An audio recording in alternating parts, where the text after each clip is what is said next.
Lagyan natin ng garlic and ginger paste. Ayan.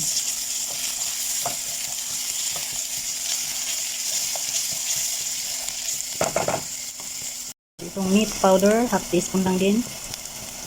Turmeric, ganun din.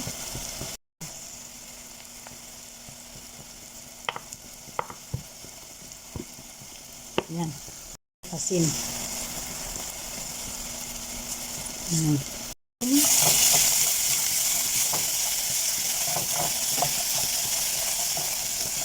Tapos, lagyan natin ng tomato paste.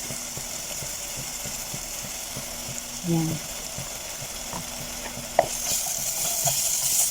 Then, haluin. Then, ilagay natin itong kamatis. So, ayan. Hintayin lang natin na madurog yung ating kamatis. So, lagyan pala natin siya ng chicken cubes para dagdag lasa. Then, soy sauce. Kunti lang. Ayan.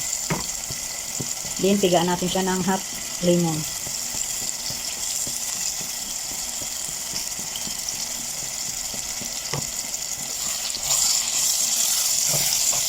So, durugin lang natin yung kamatis para lumabas yung katas.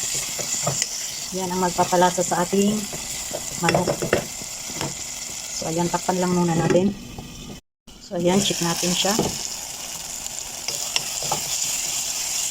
So, nadurog na yung kamatis. Ilagay na natin yung ating isang buong manok. Ito mga kusina, hiwa-hiwa ko lang siya. Ayan.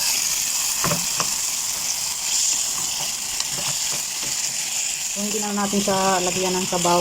Hintayin na lang natin na kumatas yung ating chicken. At yan na yung magpapaluto sa kanya. Sa mahinang apoy lang mga kakusina para maluto siya. So, ayan, takpan natin. Ayan, check natin mga kakusina. O, diba, nagtubig na siya. Nagkatas na siya. O, diba? Kung sinabawan pa natin yan, hindi dadami yung sabaw niya. So, ang purpose natin dyan ay kunti lang yung ano niya, sabaw. Kasi nga adobo sana ito, kaso lang umiba yung isip ko, kaya ito na lang ang ginawa ko. So maluluto yung manok sa katas niya. So ayan.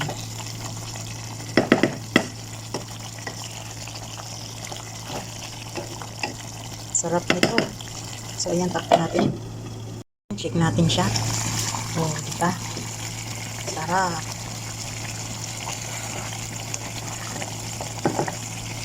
So, try natin tikman. Yummy. At dahil luto na yung ating chicken, lagyan natin siya ng itlog. Ayan, boiled egg ito mga kakusina. Kasi nga, adobo sana. Kaso lang, nag-ibang isip ko, kaya ito na lang. Sarap.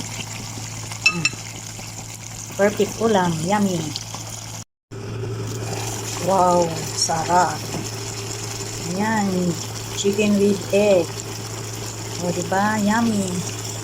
Perfect ulam.